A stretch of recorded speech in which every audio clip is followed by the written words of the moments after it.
I walked out of that kitchen without a word. The smell of burnt pancakes followed me to the door. I didn't yell. Didn't break anything. Didn't even look back. I just grabbed my keys and drove. 3 hours on the road. No music. No destination.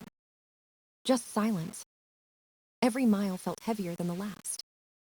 The woman I loved had cheated on me on our wedding day.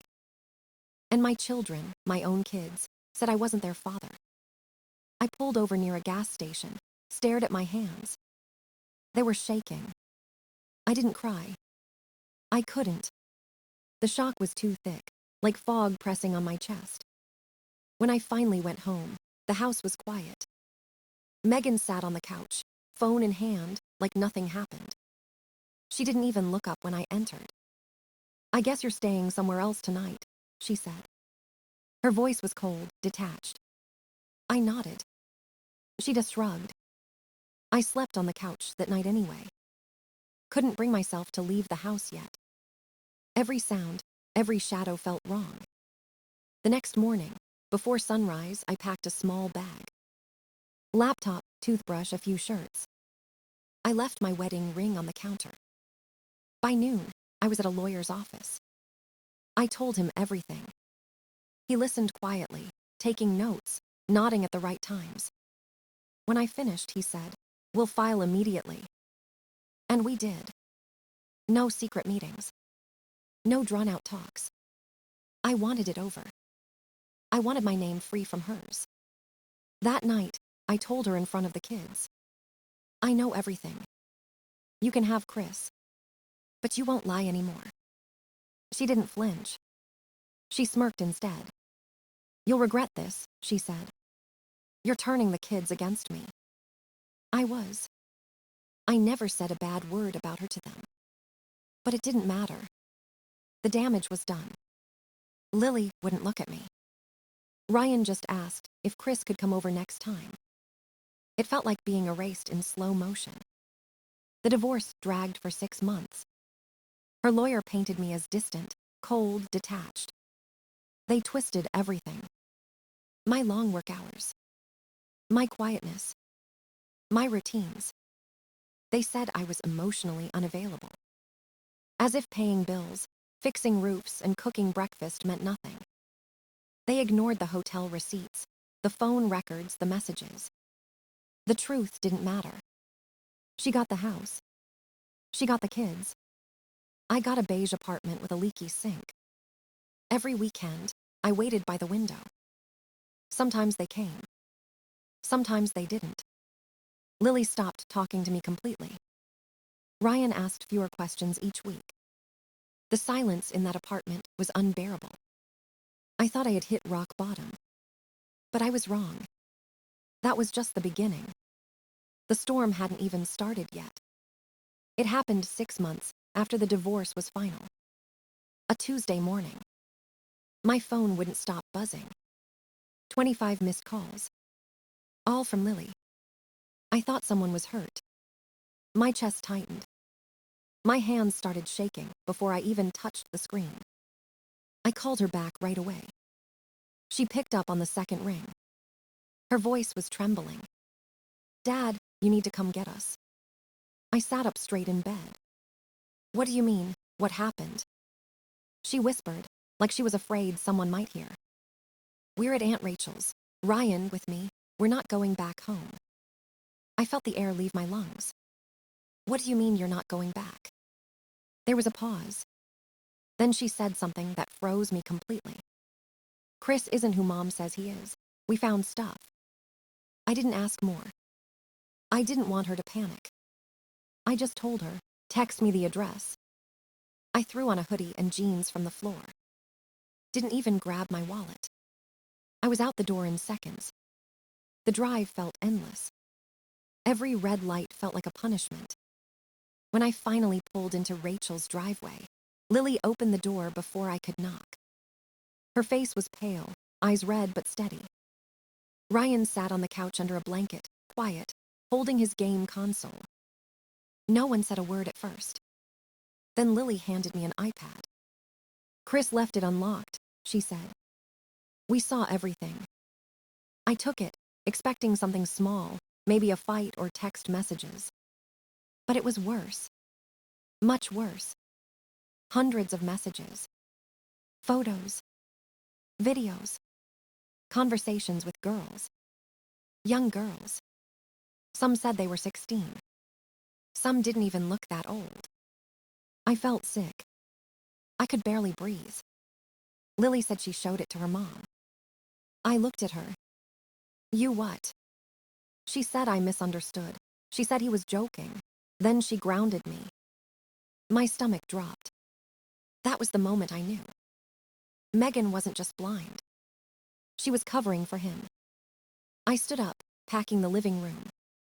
My hands were shaking so bad I had to hold them together. Lily looked at me, waiting for me to explode. But I didn't. I just said, "We're going to the police, right now." Ryan didn't even ask why. He grabbed his shoes quietly and followed us to the car. The station was small, quiet, half empty. I asked to speak to a detective. Not a rookie. Someone real. They brought out an older man named Detective Harris.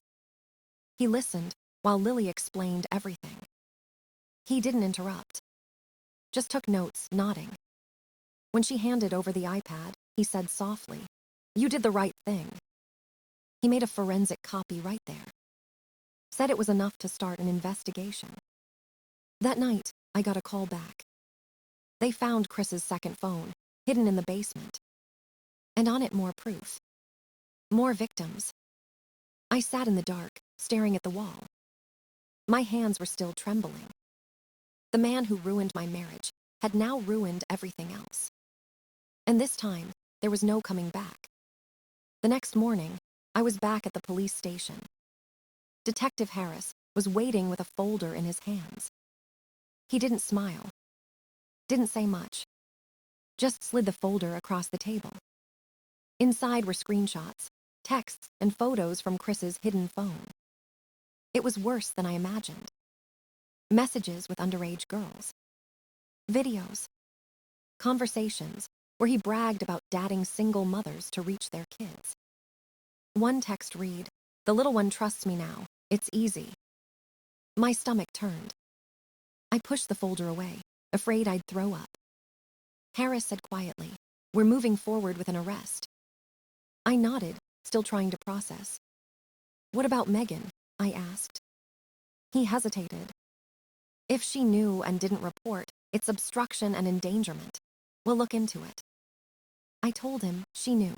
My daughter showed her proof. She punished her for it. He nodded slowly. I could see it in his eyes. He believed me. He asked if I wanted to file for emergency custody. I said my lawyer already had the papers ready. This was the moment I'd been waiting for, but it didn't feel like victory. It felt like cleanup after a crime scene. Later that night, Megan showed up at Rachel's house, banging on the door, screaming. Rachel called me, panicked. I told her, "Don't open it." Then Megan started texting Lily.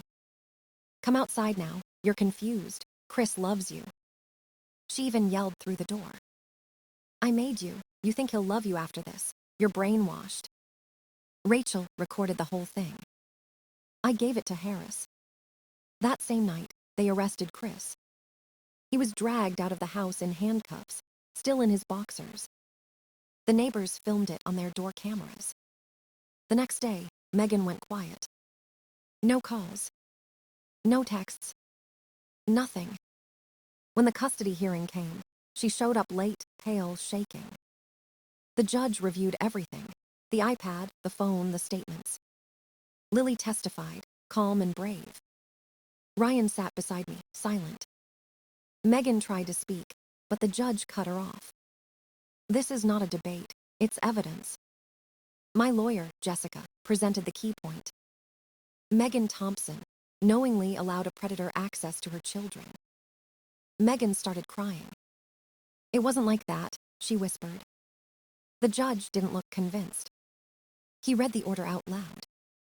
Full custody granted to the father, effective immediately. I didn't cheer. I didn't even look at her. When we walked out, Lily slipped her hand into mine. "I knew you'd believe me," she said. I squeezed her hand. "Always." That night, I didn't feel relief. I felt rage. Years of humiliation, betrayal, and silence boiling up inside me. She thought it was over. She thought losing custody was the end. But it was. Because now, I was coming for justice. And this time, she couldn't hide behind anyone. I called Jessica the next morning. Told her everything that happened. The arrest.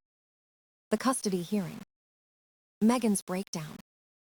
She listened, then said, "It's time we hit back." We filed a civil lawsuit that same week.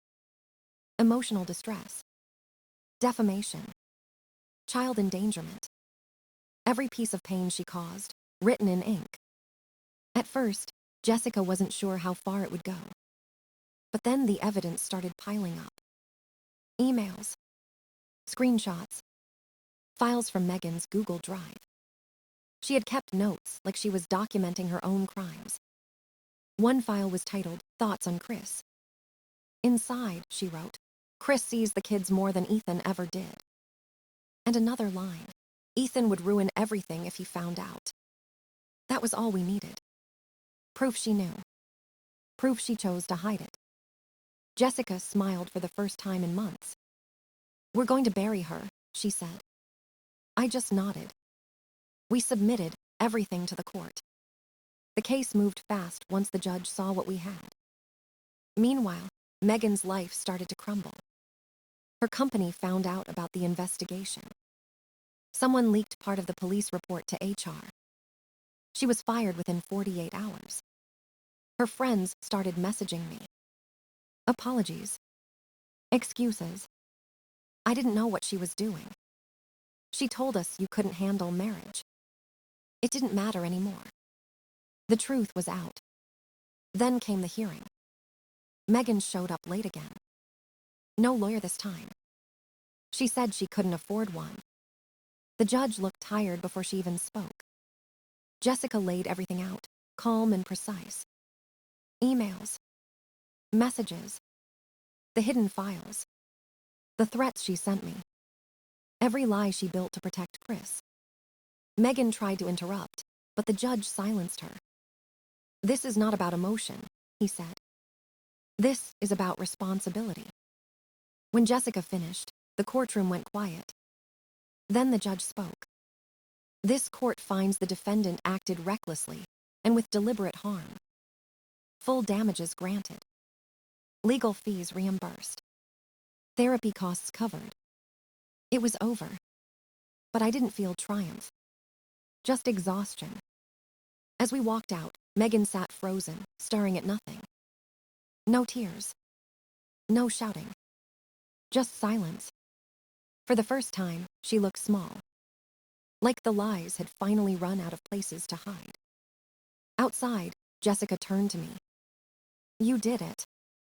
I shook my head. "No," I said. "I just stopped losing." That night, Lily brought her laptop to the couch. She had been keeping her own records too. Notes. Photos. Voice memos. A secret folder named "Just in Case." Everything she'd seen for over a year. As I read through it, I realized she had saved us long before the courts did.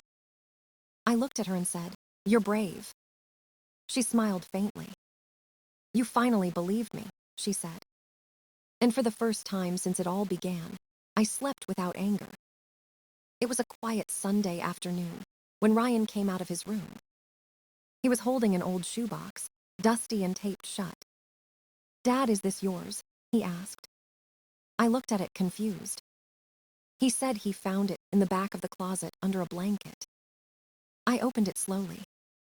Inside was a cheap Android phone, a charger, and a small sticky note. It said, "If anything happens, use this. Lily." My stomach dropped. I turned on the phone. Battery was low, but it booted. Messages filled the screen instantly. Text after text between Megan and Chris. Every lie. Every secret. Conversations about the kids. About me. About their plan to start over once I was out of the way. One message read, "He's weak, he'll give up soon." Another said, "Ryan still thinks I'm just a friend. It's perfect." I could feel my blood boiling. Then I found a photo. Chris, standing in my garage, holding one of Ryan's drawings. The caption said, "Soon this will all be ours." That was the moment my hands started shaking. Then came a video. It was from our old home security camera, the one Megan told me was broken. Chris was sitting on the couch, feet on my coffee table. Ryan walked in proudly, showing his science project. A small volcano made of clay and paint. Chris barely looked at it. When Ryan left the room, Chris smashed it on the floor. Then he looked straight at the camera and smirked. He knew I'd see it someday. I copied the file, saved it to 3 different drives. I wasn't letting this vanish. The next morning, I went straight to Detective Harris. I handed him the phone, the photos, the video. He didn't say a word at first. Then he sighed. "This changes everything," he said quietly. He told me the case was moving to the federal level. Child exploitation, obstruction, possession of illegal materials. And now, with Megan's messages, they had proof she helped him hide it. She wasn't just a bystander. She was an accomplice. Within 2 days, the judge approved a full asset freeze. Her bank accounts, her credit cards, everything locked. Then she tried to run. Rachel's friend saw her checking into a motel 2 towns over. No car, just a duffel bag and a fake name. The police picked her up before sunrise. When Harris called me, I didn't feel shock. Just a dull, tired calm. It was over for her now. That night, Lily saw the news on her phone. Local woman arrested, an ongoing child exploitation case. She didn't cry. She just whispered, "I'm glad we left." Ryan didn't say anything. He just hugged me, small and quiet. And in that moment, I realized something. I didn't lose my family. I was the one who saved it. The truth had finally burned everything false to the ground. They released Megan on bond 2 weeks later. Not Chris. He stayed locked up tight. The police came to my door with papers. "She's not allowed within 500 feet, one officer said. I nodded and signed the form. The next day, Ryan's school called. A woman had been seen near the parking lot. She didn't try to go inside. Just stood there watching. The staff recognized her and called the police. They logged it as a violation. Strike 1. I didn't drive down there or scream. I called my lawyer instead. We reported everything. I knew it wouldn't be the last time. A week later, Lily came to me with a letter. She wanted to face her mother one last time. Not for forgiveness. For closure. I didn't want it at first. But she was calm, determined. "It's not for her," she said. "It's for me." The court arranged a supervised meeting. 2 officers. A lawyer. Neutral ground. The day came cold and gray. We met in an old government building. Yellow lights buzzing overhead. Megan walked in wearing a faded sweatshirt, hair tied back. She looked smaller than I remembered. When she saw Lily, her face lit up with hope. She tried to speak, but the officer raised his hand. No talking unless spoken to. Lily opened her folder. Her voice didn't shake. Each word cut clean. "You protected a predator. You called me a liar. You grounded me for saving my brother." Tears rolled down Megan's face. Lily didn't stop. She listed every betrayal. Every lie. Every moment of silence that could have saved them. At one point, she paused. Megan was sobbing, hands over her mouth. Lily looked straight at her. "Don't cry now. You weren't crying when you chose him over us." Her voice didn't tremble once. When she finished, she folded the pages carefully. "I don't forgive you," she said. "I never will." Then she stood up and walked out. Megan tried to follow, but an officer blocked her. "She's done," he said. I left without looking back. That was the last time any of us saw her. A week later, her trial began. The charges were clear: negligent endangerment, obstruction of justice, financial fraud, identity theft. The same judge from Chris's case presided. He didn't waste time. "This court finds your actions selfish and dangerous," he said. 7 years, eligible for parole in 4. She broke down as they took her away. Outside, Lily waited with Ryan. "It's done," I told them. Lily just nodded. Ryan asked quietly, "Do we have to move again?" "No," I said. "We're staying." And we did. I got promoted at work. We moved into a small house near their school. Nothing fancy. Just peaceful. Every night, I checked on them as they slept. Lily using my last name now. Ryan finally dreaming without fear. The past still lingers, but it no longer owns us. Justice took everything from her, but gave us back our life. And for the first time in years, the house finally felt like home. Months passed quietly after the sentencing. Chris was gone. Megan was locked away. The noise, the chaos, the fear, all faded into memory. The kids started healing in small ways. Ryan laughed again. Lily smiled without forcing it. We painted the new house together one weekend. It wasn't perfect, but it felt like ours. I kept working, cooking breakfast, packing lunches. The normal things. The things I once took for granted. Sometimes I still think about the past. The wedding. The lies. The nights I thought I'd lost everything. But now I know better. I didn't lose my family. I rebuilt it. Every scar turned into proof we survived. Every silence became peace instead of pain. One evening, Lily looked at me and said, "We're safe now." I didn't answer. I just nodded, staring at the sunset through the kitchen window. The house was quiet, warm, alive. For the first time in years, I wasn't angry. I wasn't broken. I was home.